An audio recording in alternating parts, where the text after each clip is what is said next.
Well, good Sunday, morning, evening, or wherever it happens to be where you are.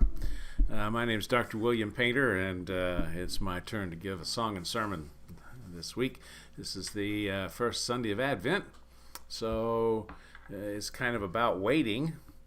I'll read the selection later. I'm going to do a song here that is about waiting, and we'll get through this. It's a song by Kieran Kane, who comes out of Oklahoma. It's a bit of an old song, and I think you'll like it. So here we go.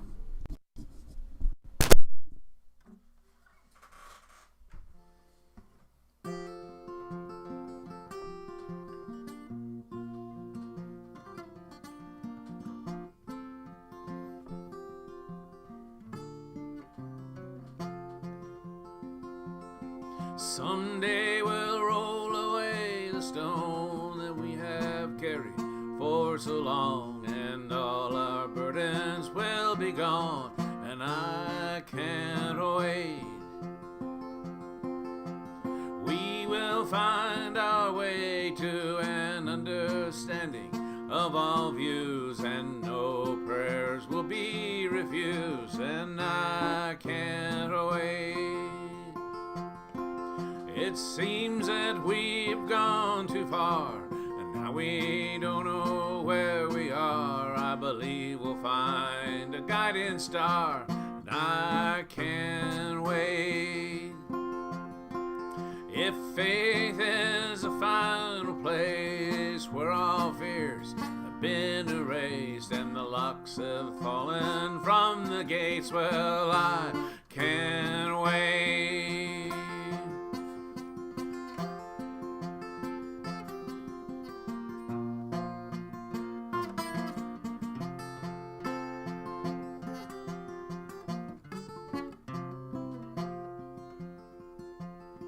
Someday we'll roll away the stone that we have carried for so long, and all our burdens will be gone, and I can't wait. We will find our way to an understanding of all views, and no prayer shall be refused, and I can't wait. Leaning, oh leaning, safe and secure from all alarm. Oh leaning, yeah, leaning, I'm leaning on the everlasting arms. Well, bit like a dog walking on his hind legs. It's not done well, but it's surprising that it's done at all. In fact, this is the third guitar I went through today to get to this song. String broke, guitar fret broke, and now I'm on the trusty Ibanez. Actually belongs to my wife. So with that trivia behind us, I will catch you on the other side with a bit of an important message. Okay, here we are again, Journey Road Ministries, William Painter. This is the first Sunday of Advent. And the passage today comes from Matthew chapter 24, verses 36 to 44. But about that day and hour no one knows, neither the angels of heaven nor the Son, but only the Father. For as the days of Noah were, so will be the coming of the Son of Man. For as in those days before the flood, they were eating and drinking, marrying and giving in marriage until the day Noah entered the ark. And they knew nothing until the flood came and swept them all away. So too will be the coming of the Son of Man. Then two will be in the field. One will be taken and one will be left. Two women will be grinding meal together. One will be taken and one will be left. Keep awake, therefore, for you do not know on what day your Lord is coming. But understand this, if the owner of the house had known in what part of the night the thief was coming, he would have stayed awake and would not have let his house be broken into. Thus endeth the gospel.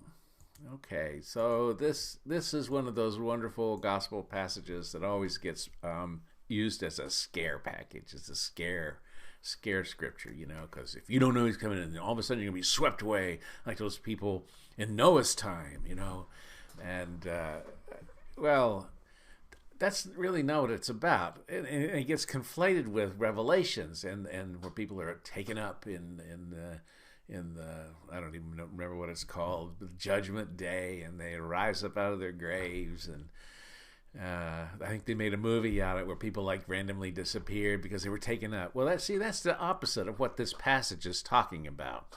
This passage is saying that the people who will be judged, they're the ones who will be swept away, like the ones in Noah. They were doing fine, eating and drinking and getting married, and all of a sudden the floodwaters came and swept them away. Or the two people working in the field or grinding the meal, one will be taken away and one will remain. Now, because you don't know when that day is coming, when that time is coming, then you need to be vigilant and you need to be alert. And how do you wait for a very long time?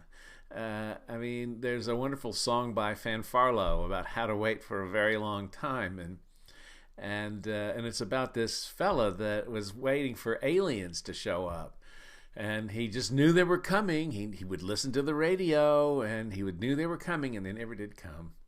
And he's just waiting and waiting and waiting. And it also reminds me of that book by Dr. Seuss, the places you'll go. And you remember that part where you enter the room where nobody wants to be, the waiting room, where you're waiting for this or you're waiting for that? Well, that's not what this passage is about. Okay, this passage is about waiting in faith and doing the works that God has put you here to do, whether it's grinding meal or whether it's working in the fields. You see, these people aren't just sitting around twiddling their thumbs waiting. They're active, they're being, they're doing. And that is how you wait for a very long time. I had a boss once, and I was depressed and sad about where my job was going, and I wasn't being very successful, And he said, William, I want to tell you something. All things come to he who waits and works like crazy in the interim. And you see, that's what you have to do. You have to work like crazy now to be the hands and the body of God and Christ. And this first Sunday of Advent, when we know Jesus is going to come, in the manger, and the whole manger story, the whole birth story, none of which makes a great deal of sense in our modern world. But he's coming. The Son of Man is coming. And what does he come with? He comes with a very simple little message, and that is love God and love your neighbor. And you should be doing that. You should be doing that while you're waiting for the return of the Son of Man. Because if you're doing that, then you're less focused on, an event that you can't control, that you have no idea when it's going to happen. Probably not in my lifetime or your lifetime. It certainly hasn't happened yet. It's been a couple thousand years. Maybe it'll be a couple thousand years more before it happens. But while you're waiting, you need to be waiting in faith. What does that passage say? Just to remind you.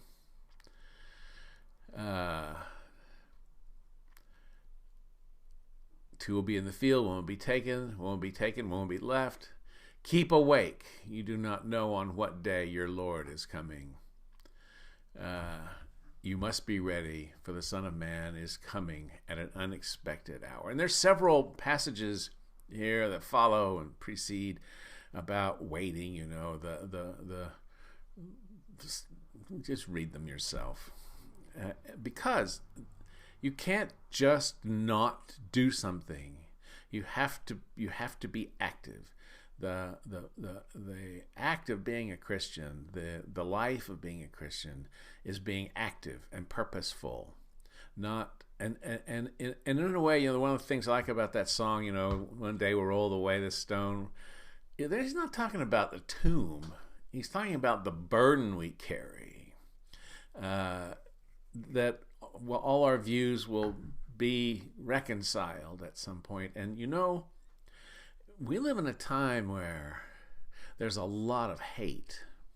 I mean, there's a lot of hate directed at trans people, at gay people, at queer people, and sometimes it's feminists who are hating on the trans folks, and all of this. If you want to see it, get on Twitter. It's full of hate speech, where this person hates that person, or you're not doing enough, or you're undermining. And we have a former president sitting down with a Nazi. Okay, a Nazi and a person who is anti-Semitic, Kanye West, and this Fuentes, he's just an unabashed fascist. That's what he is. He believes in white supremacy, and there is a whole slew of individuals who believe that their religion, these dominionists, their religion is going to take over the pillars of society and create a godly world, and that is exactly the opposite of what any of these messages in this Bible are about. I heard of a local pastor here, and he was giving one of his final sermons. He's moving on to another bigger church with a school where he can poison the minds of more people, more young people. And one of his parishioners who grew up in this church, was baptized in this church, christened in this church, the message, he knew she was there. She's gay, okay? She's a lesbian. She's a lovely little thing, lovely little creature, and sweet as can be, and nice and kind and considerate, and all the things that you want people to say about being a Christian. And she kind of represents a lot of that. I mean, she's not perfect, but nobody is. But she is not evil, and she does not hate. And so she's sitting in the pews, and he talks about other churches who pander to people like her so that they can get people to come to church. Okay? And I thought, what an opposite world this man lives in, because Jesus reached out to people who were marginal people. I mean, if you're gay or lesbian or trans or queer or drag queen or whatever you happen to be, you are marginal. You're not run of the mill. You don't fit in. Just like if you were born black, or if you're born Jewish, or if you're born Hispanic, or if you're born whatever, and you're marginalized. Your doors are shut. Simply because of the way you were born. And here's Jesus reaching out to lepers and Samaritans and Greeks. Oh, ew, Greeks, they may be the worst of the lot. And he reaches out to them and ministers to them and reaches out to them. Was he pandering?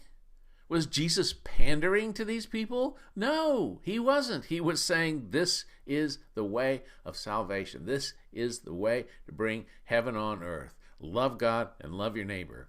That's it. Okay? That's not pandering. That's hard work. And so as we sit here on the first Sunday of Advent waiting, don't wait in your house. Don't wait in your church. Don't wait in your car. Get out and be the Christian you have said you want to be. Love God. Love your neighbor. Help people. Feed the poor. Minister to the people in prison. Right now, there are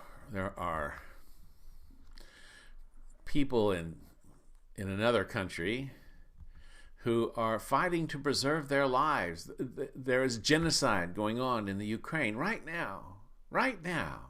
The Russians are doing everything they can to wipe the Ukrainians off the face of the earth. And their media in Russia describes the Ukrainians as barbaric, as animals, as others. And they're anti-gay, they're anti-trans, they're anti-everything that we as a country stand for, and we as Christians should be standing for. And yet, if you go on Twitter, you'll find many of these so-called Christians, self-named Christians, saying, we don't have any business fighting Russia. What about America? What about our people? And yet they never really do anything to help our people. There are people in another country women in Iran, who are in the streets, who are risking their lives simply to have the freedom to not wear a thing on their head, to not be oppressed, to have their voices heard. As good Christians, we are obligated to reach out to them and support them. That's not pandering. And that's waiting in faith. That's being active and being purposeful and waiting, but working like, as my boy, his name was Scooter, and working like hell. He was a cowboy. He was in Texas. He had a 10-gallon cowboy hat, and he had the most expensive cowboy boots I'd ever seen on a man's feet. And I'll never forget him saying, all things come to he who waits and works like hell. And see, that's what you need to be doing. This is this message today. You need to be working like hell in anticipation of the return of the Son of Man, who will then judge those and remove those and bring heaven on earth. It's not our job to remove them. It's not our role. Our role is to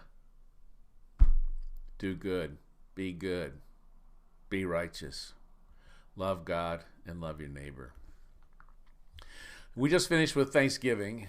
I had my cousin, one of the few people of my biological family that I can stomach, came up and spent the week. She just left not very long ago, which is why I'm late getting this sermon done, because I never get to see her. She's a few years younger than me. She has a lovely daughter, and she's just a precious. Well, she's not little. She's 19 years old, but from where I sit, that's little. She's a little one, and she's sweet, and she's lovely, and she's kind, and she's considerate. She's like a justice warrior, and she is androgynous in her gender identity. Okay, I mean, is she a tomboy? Is she a girl? Is she a lesbian? Is she gay? Is she bi? Is she like boys? Is she like girls? You can't tell by looking at her. And I just love that about her, because that she is a very special flower in this field that we have, that God has given us. She's a special flower in this field. You don't want to pick it, okay? She's not a weed. She's joyful. And the very idea that waiting involves excluding others, of removing ourselves from the world and only hanging out with people like us, is opposite, upside down world. Bizarro Christianity. When I was a kid, there were Superman, and then there was Bizarro Superman, who did bad things and talked funny, and I always kind of liked him. But Bizarro Christians are not likable, and they're not nice, and they're not good.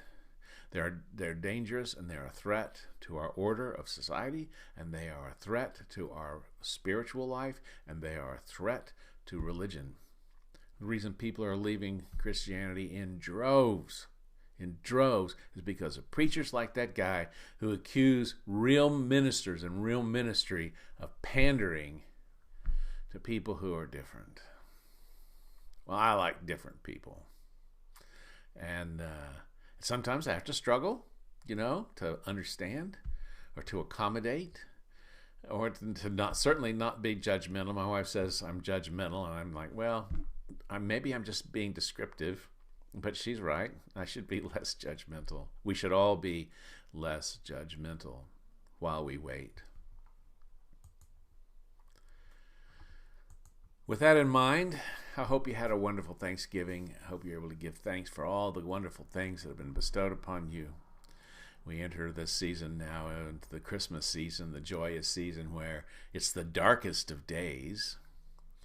And we light up beautiful colored lights to ward off the darkness.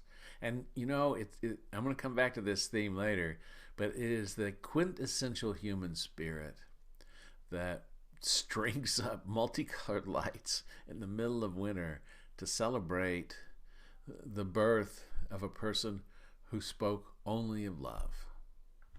Wow. There you go. Happy after Thanksgiving. I'll see you in about 3 weeks. May God bless you.